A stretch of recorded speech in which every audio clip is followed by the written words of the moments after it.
Assalamu alaikum warahmatullahi ta'ala wabarakatuhu and welcome back to my YouTube channel. 19তম নিবন্ধনধারী ভাই বোনদের জন্য 5টি দুঃসংবাদ, 5টি ব্যারিয়ার্স এবং 5টি অবস্টাকেল। এই 5টি ব্যারিয়ার কি এটা জানতে হলে আমার এই ভিডিওটি সম্পূর্ণ দেখার অনুরোধ রইল। ওকে, let me start the video.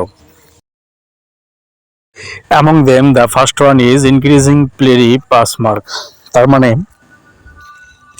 তাদের মাথায় একটা টার্গেট রয়েছে যে তারা সর্বপ্রথম যে পদক্ষেপটি নেবে তা হলো 19তমদের জন্য যে প্লিরি পরীক্ষা হবে তাতে খুব কম সংখ্যক টেকানো হবে, তাই তারা এখানে পাস মার্ক অবশ্যই বেশি করবে। এটা ধরা যেতে পারে যে 19তম নিবন্ধনধারীদের জন্য একটা দুঃসংবাদ। 5টি দুঃসংবাদের মধ্যে এটা অন্যতম দুঃসংবাদ।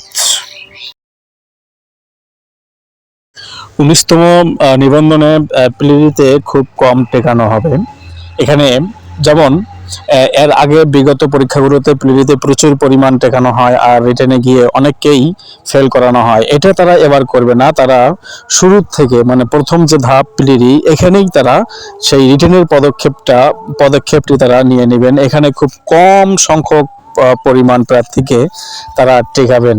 ওকে, এটা আর একটা অন্যতম নজির হতে যাচ্ছে। সো দিস নজির is to be called the very second obstacle for the very examinee of 19th নিবন্ধন। নাম্বার 3, যারা প্লিরির ধাক্কা পেরিয়ে রিটার্নের জন্য অগ্রসর হবে তাদেরকে আবার বড় ধাক্কা দেবে 19তমদের NTRCA। কারণ এখানে রিটেন মার্কে যতদূর সম্ভব রিটেনে পাস মার্ক থাকবে 75। তাই এখানে খুব 75 মার্ক যদি রিটেন একদম পাস মার্ক হয়ে থাকে তাহলে অবশ্যই কম সংখ্যক প্রার্থী এখানে পাস করবে। কোনো ক্ষেত্রে দেখা যাবে যে শূন্যপদ অনেক কম থাকবে, সেখানে অনেকে 75 পাবে কিন্তু তারপরেও তাদের টেকা খুব টাফ হয়ে যাবে। সো এটা আর একটা অবস্টাকল 19তমদের জন্য। 4 নম্বর অবস্টাকল হচ্ছে শূন্যপদ কম থাকবে। এটা একটা পরিসংখ্যান।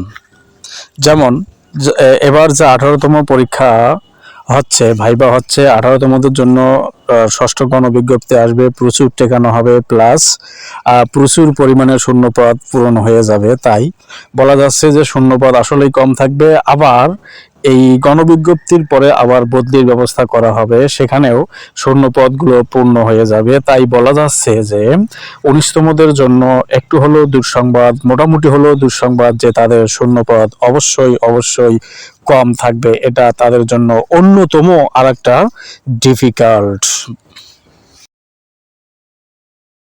লাস্ট ওয়ান ইজ 19তমদের সব ক্ষেত্রে কালক্ষেপণ হবে।